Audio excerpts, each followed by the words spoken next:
Hi friends, ఈరోజు మనం పురాణాల ప్రకారం రాహు నుంచి రాహుకేతుగా ఎలా మారాడు, మరియు సూర్యుడిని మరియు చంద్రుణ్ణి ఎందుకు తినేస్తాడు, గ్రహణం ఎందుకు వస్తుంది అనే విషయం తెలుసుకుందాం. కథలోకి వెళ్తే చాలా కాలం క్రితం సముద్ర మంథనం జరిగినప్పుడు దేవతలు రాక్షసులు కలిసి సముద్రాన్ని చిలికారు.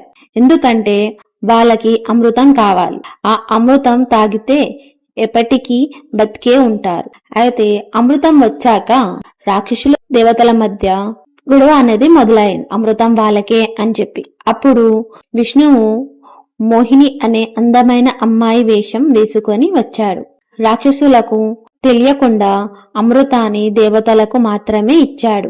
రాహు అనే ఒక రాక్షసుడు చాలా తెలివైన వాడు దేవతల మధ్య వేషం వేసుకొని వాళ్ళ మధ్యనే కూర్చున్నాడు.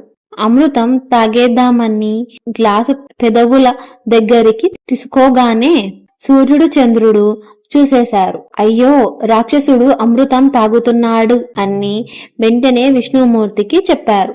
విష్ణుమూర్తి కోపం వచ్చి తన సుదర్శన చక్రం విసిరి రాహు తలపై వేశారు. దానితో రాహు తల తెగి పడిపోయింది. కాని అప్పటికే వాడు కొంచెం అమృతం తాగేశాడు కదా, అందుకే చనిపోలేదు. వాడి తల రాహు అయ్యింది, మొండం కేతువు అయ్యింది. అప్పటి నుంచి రాహుకి సూర్యుడు చంద్రుడు అంటే కోపం. అందుకే అప్పుడప్పుడు రాహు సూర్యుడిని చంద్రుణ్ణి మింగేస్తాడు.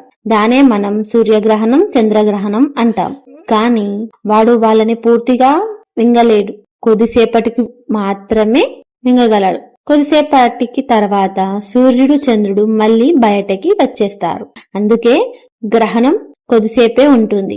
ఇంకొకటి, గ్రహణం గురించి పెద్దలు చెప్పే మాట ఏంటంటే, గ్రహణం ఉన్నప్పుడు అన్నం తినకూడదు, బయటకు వెళ్ళకూడదు అంటారు. ఎందుకంటే ఆ సమయంలో చెడు కిరణాలు భూమి మీద వస్తాయంట.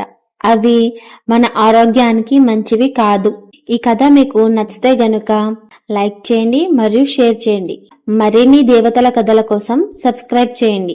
పక్కనున్న బెల్ ఐకాన్ క్లిక్ చేస్తే గనుక మీకు లేటెస్ట్ వీడియో నోటిఫికేషన్స్ అనేటివి వస్తాయి. Thank you.